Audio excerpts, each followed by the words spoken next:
What is going on, you guys? It's Nick here from Team Purple Haze, and I have a combo video for you. So today we're going to be doing some Fire King combo videos. There's going to be some Azamina bits, there's going to be some Snake-Eye bits, there's going to be a bit of everything. Playing around hand traps, not playing around hand traps, you know the deal.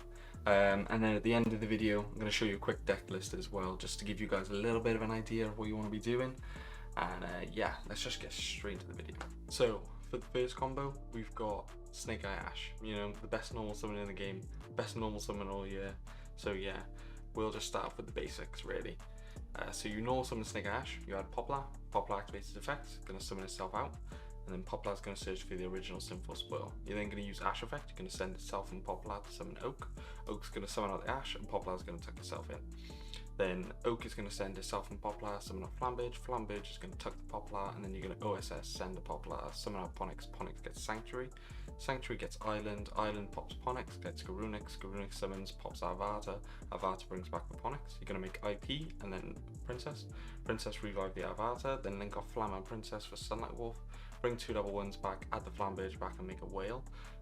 You don't have to add the Flambage back if you obviously have an Ash Blossom or a Kirin engrave from like last turn or whatever has happened, then you'd obviously add that back. In this scenario, I'm just doing it because you can Avata pop the Flambage and summon 2 level 1s out, so it gets you a bit of extra value from the Flambage, so it's not the worst thing in the world to add back to hand. You can also, which is something to note now that Fire Kings is becoming more popular again, you could add back the big Garunix from your grave, which plays around stuff that like banishes it from grave, so it might be worth doing just before you can trigger it. It could be something good. Game 1s, I probably wouldn't suggest it, but I don't think you need to, so I'm just showing you what you can do on its own. Right, let's get into some of the newer cards. So this combo is just going to be with Ulcanix and another fire. It can be any fire. I put an Ash Blossom here because it's just generic, doesn't do anything. So you're going to Ulcanix, pop the fire in your hand, add Ponix. Ponix is going to trigger here, summon itself out. It's going to grab you Sanctuary. Sanctuary is going to gate Island. Island's going to pop the Ulcanix, add Garunix. You're going to go Garunix 1, Ulcanix 2. This plays around Impulse. So you're going to summon out the 2 Garunixes. Garunix is going to trigger, pop the Avata. Avata revives the Ulcanix.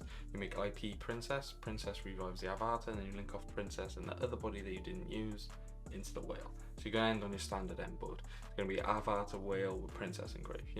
The standard stuff. This is what we're going to try and go for. But this just gives you a lot more avenues to it, and it gives you more starters, which is what you wanted. You wanted the deck to be more consistent. So it is what it is. Now let's get into a Deception combo. This is with the Sinful Spoils cards, the new cards that we just got. So this is basically how you're going to want to use them, and they're really strong, and yeah, we'll just get into it. So Deception is going to treat them on at the Hallowed. Hallowed is going to get you to Risiliago, it gets you Wanted, Diabellstar. Diabellstar is going to pitch to get the card in your hand, set the OSS.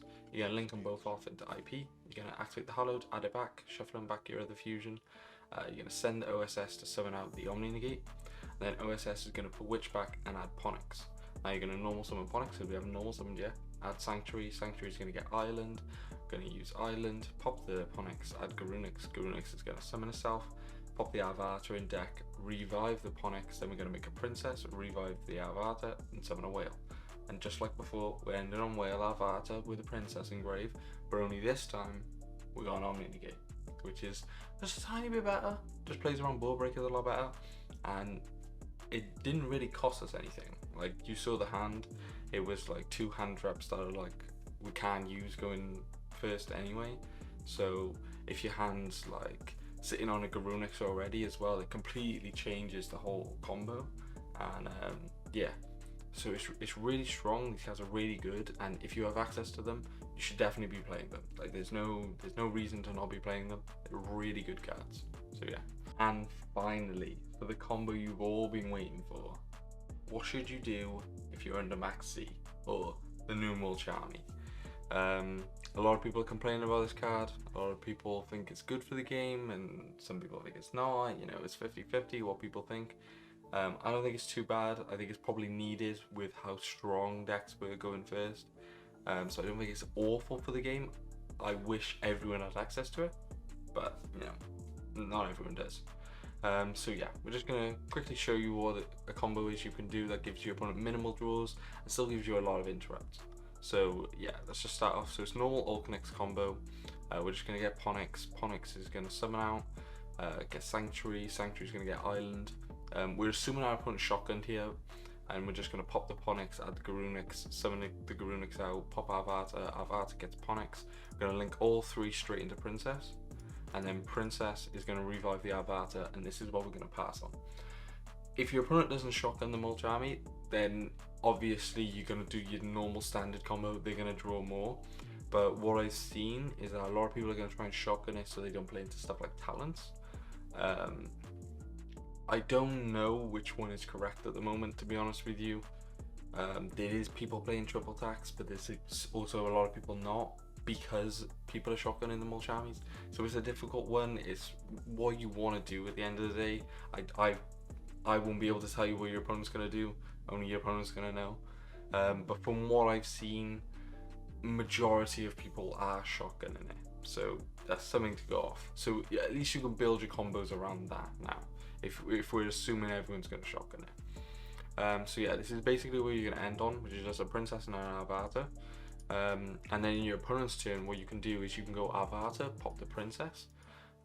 That's going to trigger the Garunix. Garunix is going to summon, pop Kirin, and then Kirin is going to summon out the Ulcanix, and then pop a card on your opponent's side of the field.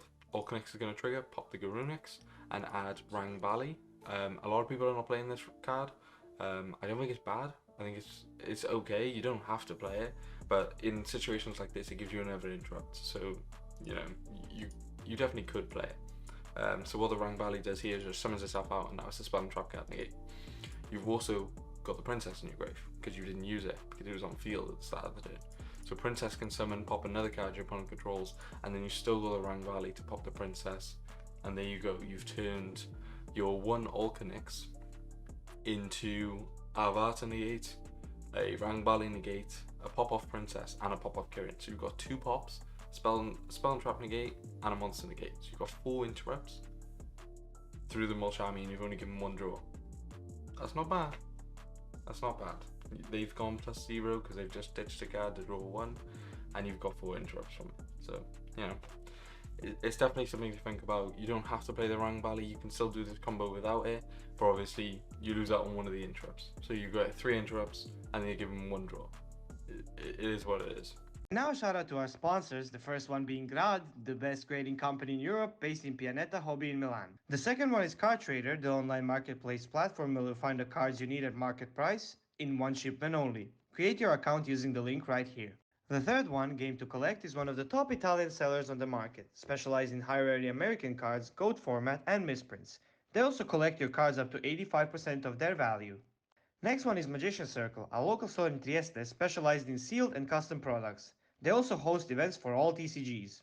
Then shout out to GameLover, your favorite place based in Crema, where you can eat, play card games, table games, and also video games. Next we got ALIANDY, your go-to place in San Giovanni Lupatotto, where you can find mangas, comics, board games, singles, and tournaments for all TCGs.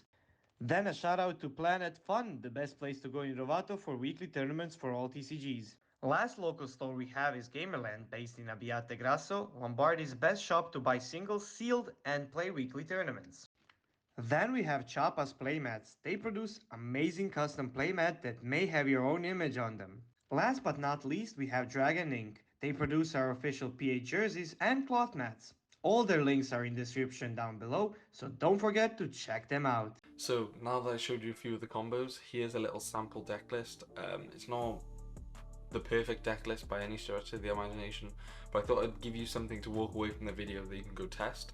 I think this is probably a good introduction if you haven't played the deck before, because you're maxing out on the stuff that you need to learn how to play with, like stuff like Deception and Ulcanix, and you just see them more, so you'll understand the deck, and then maybe you can mess around with the numbers more and try and play stuff that you want to play. I've seen people play 2 Ulcanix, I've seen people play 2 Deception, or like 3 Witch, 1 Witch, all different numbers.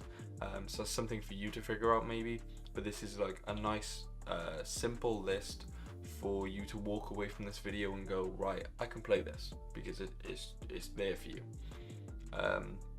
So yeah, there's a couple of things I want to mention on the side. So I put these 4 cards in the side because I want to talk about them. So Rang Bali and the Titanic Galaxy, they both spell interactions, and with stuff like cosmics, running around and stuff like that, it might be a good idea to play them. Maybe you don't want to main them, but maybe you want to slide them.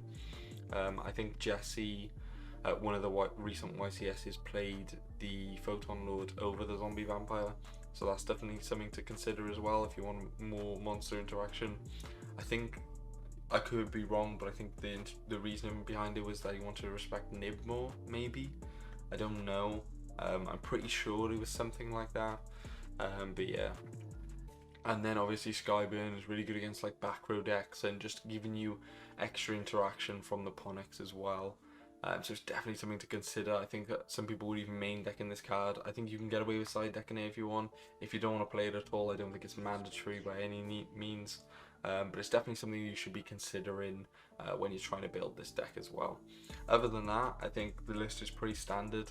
Obviously, if you don't have access to like Impulses and Fuwalosses, you can play the other Mulchami and just more hand traps. You can play stuff like Droll as well. That's absolutely fine because it doesn't conflict with Impulse as well, because you just draw them first and then you Impulse them. So it's never normally an issue. The same with the Fuwaloss, because that's also wind as well. But you just use it before you use the Impulse, which is like 9 times out of 10 what you're going to want to do anyway. So yeah, this is the deck list. I hope you guys enjoyed the video. Hope you guys learned something from the combos, and maybe you know more about the Fire King deck now. And yeah, let me know when you try out this deck and some of the changes you've made as well. So let me know in the comments, and leave a like and subscribe if you haven't already.